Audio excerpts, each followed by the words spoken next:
So, good afternoon, everyone. This is a very difficult session at that time, so I guess your attendance is nice, but attention low. I'd like to change that, and I'm very provocative as always.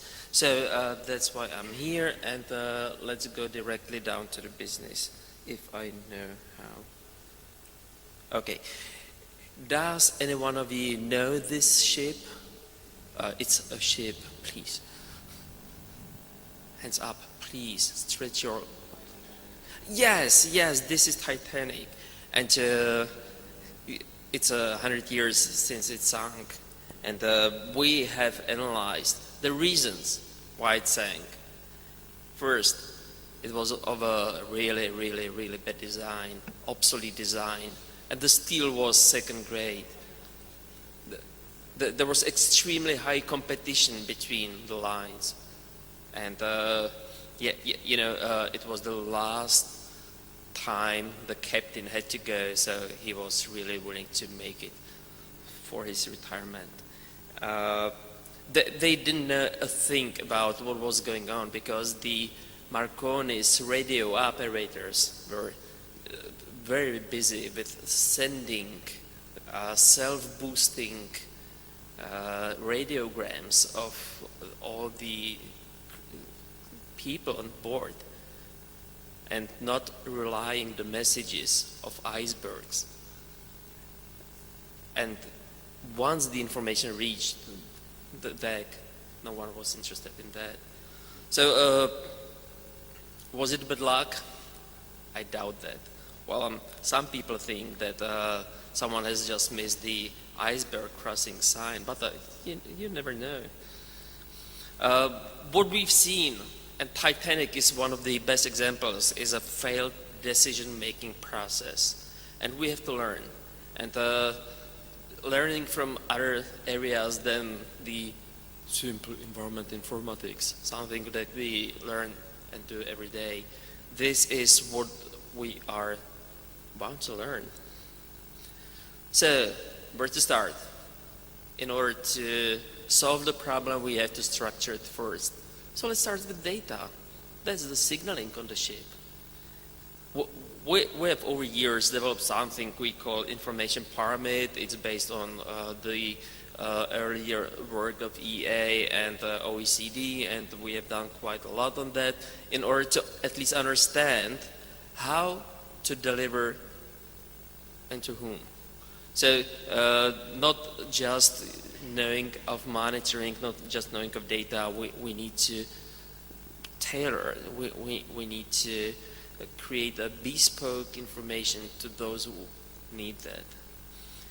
So once we have the data, once we have the signaling, what we need is line of command, we need the processes, we need to know how to put the data through the channels in order to really reach someone. This is why we automate, analyze and automate processes. But this picture is very important, not to overdo it. We build decision support systems, and these systems are to really help facilitate, easify the understanding of data to those who will be using those. But in order to create such a system, once you want to build such a system, you go really complex. And I mean complex. This is not only all the governmental institutions providing data to our agency in order to get it in line with national policies. This is not only European horizontal data policies such as SACE, INSPIRE, GMS, and so on. This is a day-to-day work of experts and many ways in which we actually deliver. My minister recently rejected to publish State of the Environment because this is a book and this is not multimedia information. So I was joking saying, not minister, this is multi-information media. didn't grasp it. So in order to really have someone who is able to use the data to deliver it, we need the navigators, we need the experts, because experts are those who are actually able to understand the signaling. Oh, there is a ring, bell ringing. What does it mean? We are sinking. So without the navigator, you of course don't know what does this church bell ringing means. So we all know that navigators are scarce to find. So this is one of the examples of cooperation. We have found money first, started building national geoportal. Our Slovak colleagues were not that lucky, and we were not that lucky having enough experts, so we decided to share the effort, and we run geoportals together, and we develop it together. So we have other examples such as sharing national environmental statistics and so on. But you know, the best in the whole Inspire are the experts, not the data, not the processes, not the geoportals, but the experts. They are irreplaceable. Well, let me show you a very little example of what we do. This is really cross-media, cross-sectorial work. Our agency is responsible in permitting the, simply to say, factories. And what we have seen, one of the permit requests that were saying, we want to you to permit our coal power plant, and these are the data. But because we were able to use all the data we have and really put all the information that we have together, regardless whether this was national statistics, maps, or information included in the permit request, we were able to identify that they were about to trick us because they were proposing some completely different technology. And at the end of the day, because we were able to calculate, because we had the data, we've saved quite a lot of birds. Literally saying we were able to save lives. So it's very nice to have data.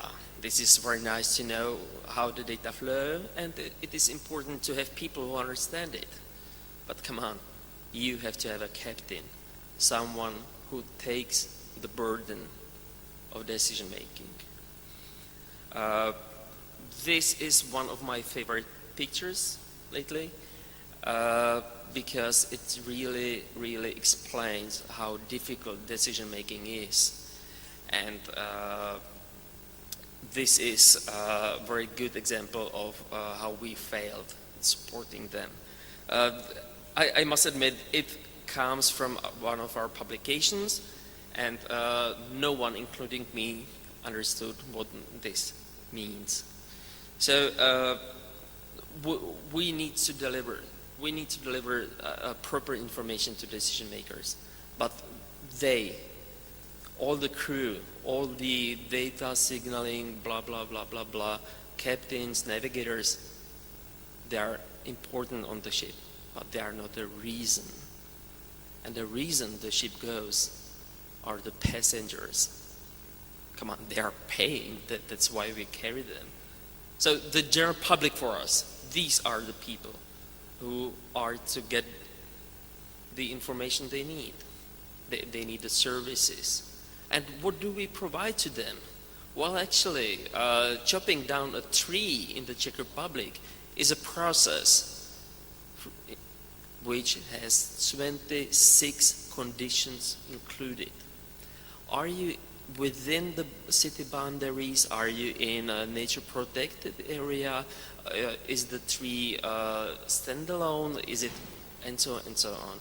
Yeah, this is expectingly not the way how we would like to approach the citizens, And what we do now is that we use Inspire to deliver very easy document explaining that tell me what and tell me when. You need to chop down a tree, please give us the location. And we know where you are within city boundaries. We know where you are in the protected area. We know where you are in a forest. And then we can guide you. And guiding people means not providing just a map. No one understands maps. Come on, you know, guys, you are experts. But who else? And interpretation of the map is extremely difficult task to do. And especially when the requests are more and more complex. So we create something we call geo reports. And it evolved into a full integration of all the statistics, geoinformatics, or satellite data, how to put everything in one place and on simple request deliver simple answer, but that is relevant. And relevancy is the most difficult thing to work with. We have in our agency something we call a holy trinity. People protect what they know, and they act caringly. And this is this is the reason why we're here. People act caringly when they know, and they also protect that once they know. But the most difficult thing is to know what people are keen to know, and people very often are not very much interested in anything. This is why we have built a complex help desk in which we are delivering information to people in a very consistent way. At the same time, we deliver this information to the whole public administration. So we are sort of enforcing the way how even public administration is dealing with the citizens. But the question is, where we are now, the Titanic, the ship with all the signaling and passengers is staying in some environment, and this environment is the world. Just let me continue in this let's say schema.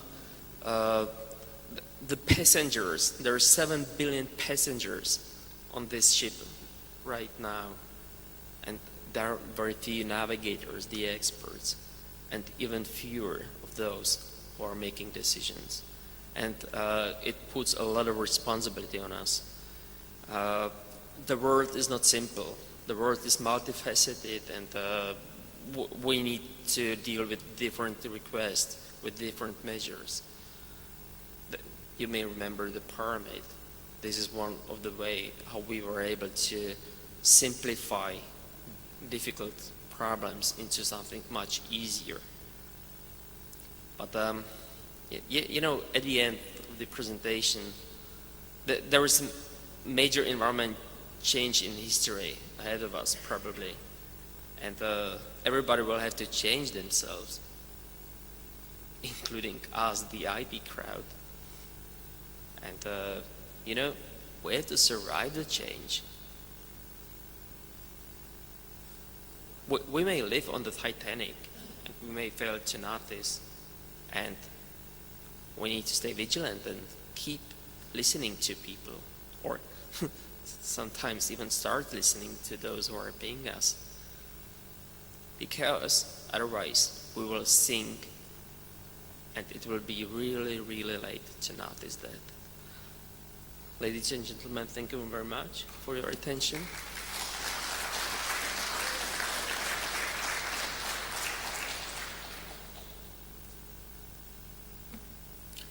Thank you very much for this very colorful presentation. Are there any questions regarding that? Please.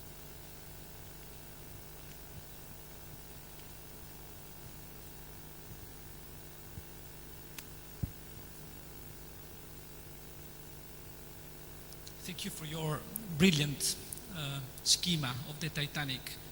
In my opinion, in looking at the components, passengers, navigators, probably one important item to focus on is the route. And I think that making a comparison between Inspire and SAIS, thanks to the experience we are making in implementing Inspire and implementing SAIS, I think that Inspire is providing a very precise route which is contained in implementing rules, technical guidelines, and if I have to harmonize a data set, I know very well my route.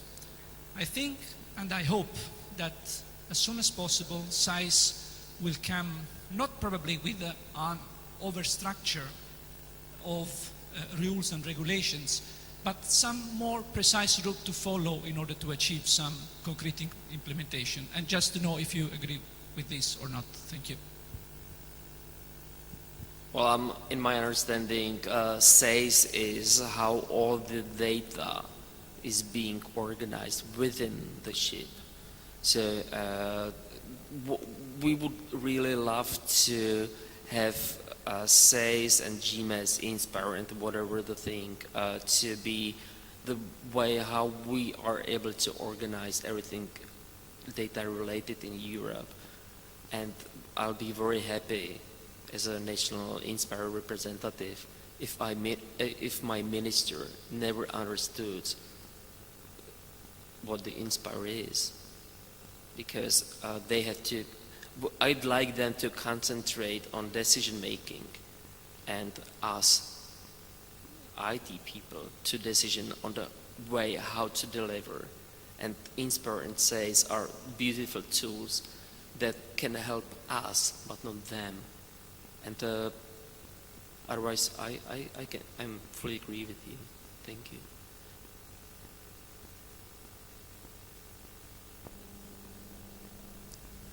Actually, usually, you touched upon a very sensitive or interesting issue of the passengers, and actually that we have to focus on the real users of our information.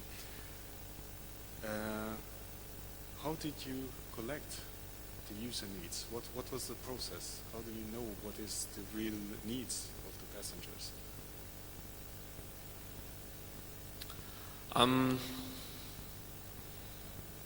That's